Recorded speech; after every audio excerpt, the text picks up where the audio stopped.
Hi everyone, welcome back to another episode of the Fitness Education Series produced by the Australian Fitness Academy. It's like progressive overload for your brain. I'm your host, Tom Rock, and today's episode we're going to talk about buy-in and the importance of building buy-in, generally with your clients or the groups or the sessions you run as a personal trainer or gym instructor. And I think it's an important concept to consider and think about when you relate with clients or you're relating to clients to help them stay motivated but also get the most out of the program.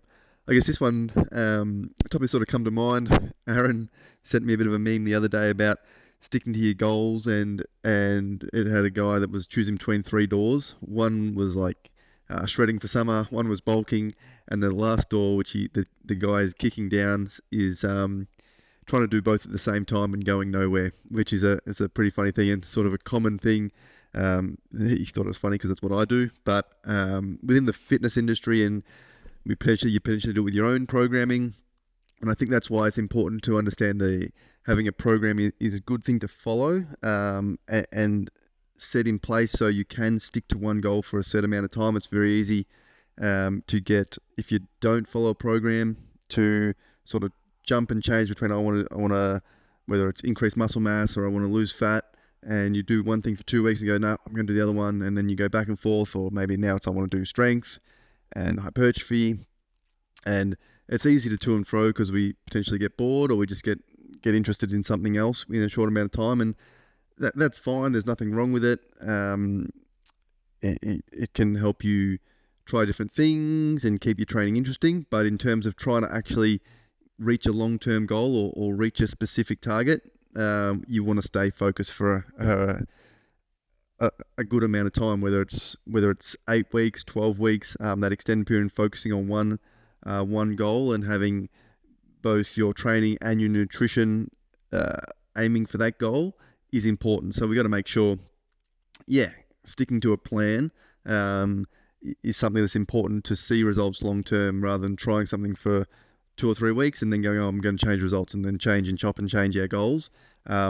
We generally end up going around in circles a little bit and getting nowhere, or getting somewhere slowly potentially.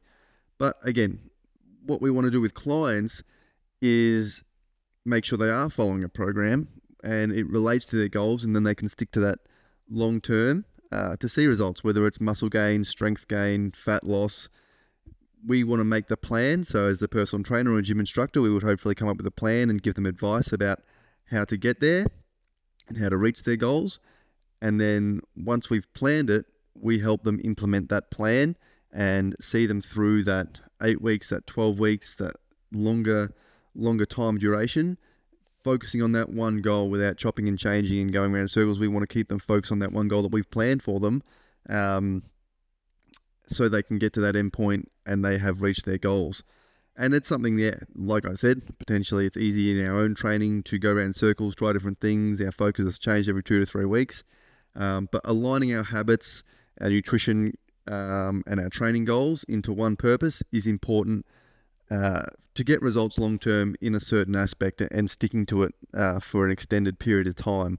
And building buy-in from your clients. So basically, I think about it like getting them to believe in your program and the advice you're giving them and to follow it is an important aspect. Because if a client or group of clients don't really believe in what you're doing, or they don't see the purpose of it, or they haven't sort of bought into your idea and your philosophies and your training program, they may not follow it as strictly, or for a long period of time. If they don't specifically see results straight away, they might start second guessing your program or trying something different. And we generally want to build that buy-in. So we want the client to be confident in the program and the sessions that we're giving them and instructing them through, that in the long run, this is what's going to get them the result.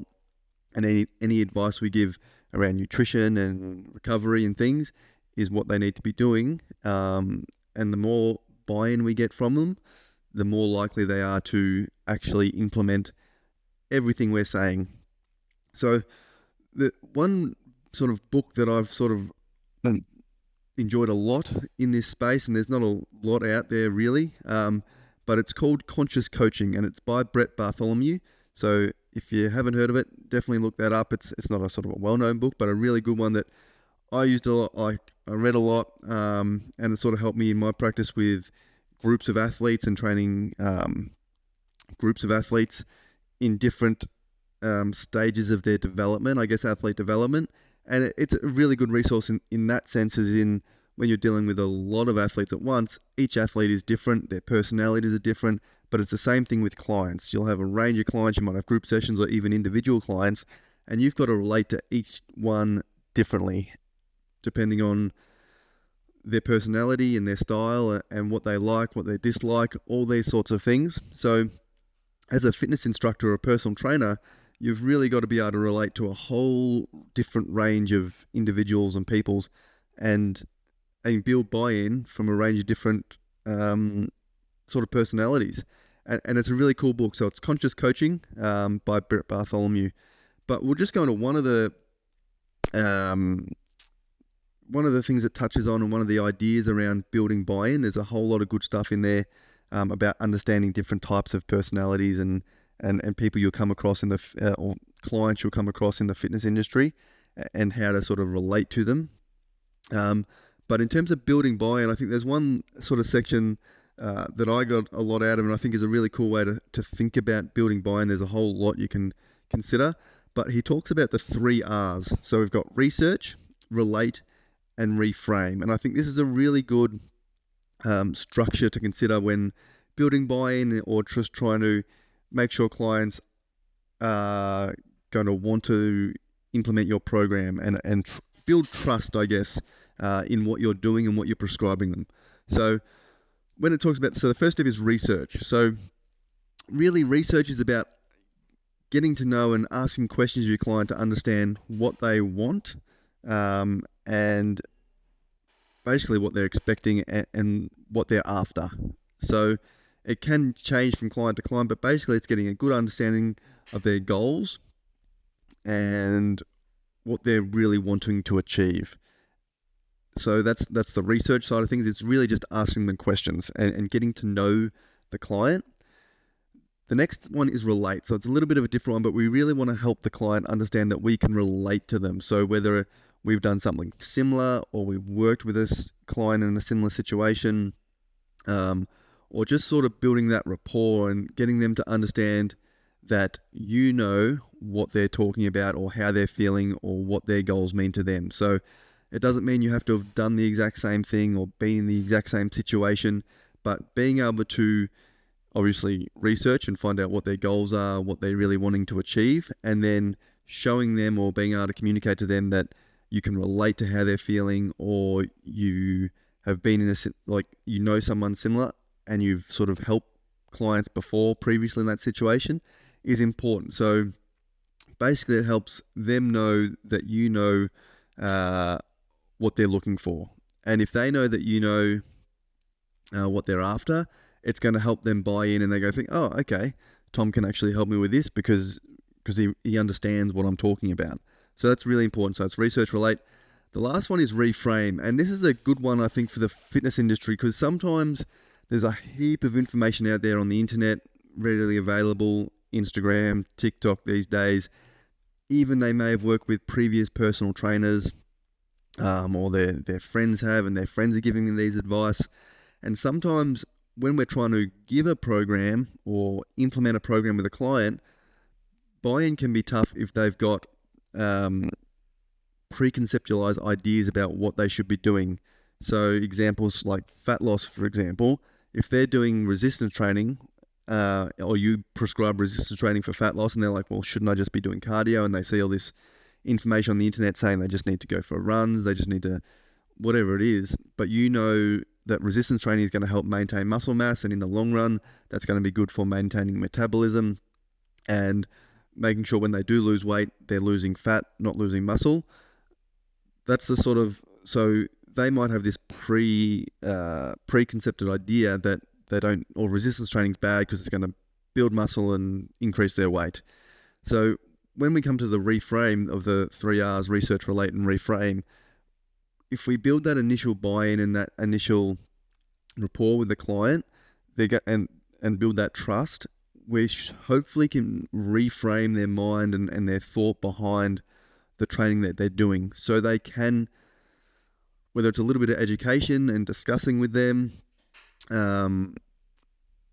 we want them to know that we know how to address their issues. So even if the advice we're going to give them is a little bit different to what they've received in the past, or what they've read online, or what they've previously tried, we want them to hopefully buy into what we're prescribing and understand, okay, even if it's not what I have done previously, I'm going to trust my personal trainer or my fitness instructor, follow their advice, because I know they have the best interest for me in mind, but they also have shown me that they understand what I'm after. So hopefully that allows them to, once they trust you, they buy into their program, and then they'll complete it or stick to it for an extended period of time, even if it's originally wasn't what they think was going to get them in the right direction.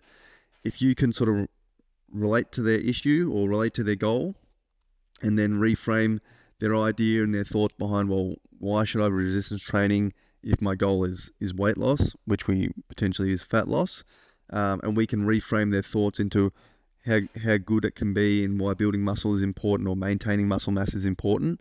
We can sort of reframe their mindset, and that can be important for building that buy-in to your program. If you just give them the program without saying anything or building any sort of rapport with them, they're not going to know why you're giving them resistance training, and they might try it for a little bit, but they just will spend more time not resistance training well.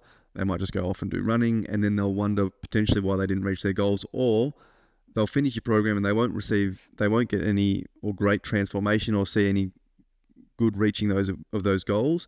And it's potentially because they didn't really buy in, they didn't try their hardest in the resistance sessions, all sorts of stuff. So that can relate to resistance training, it can relate to nutrition.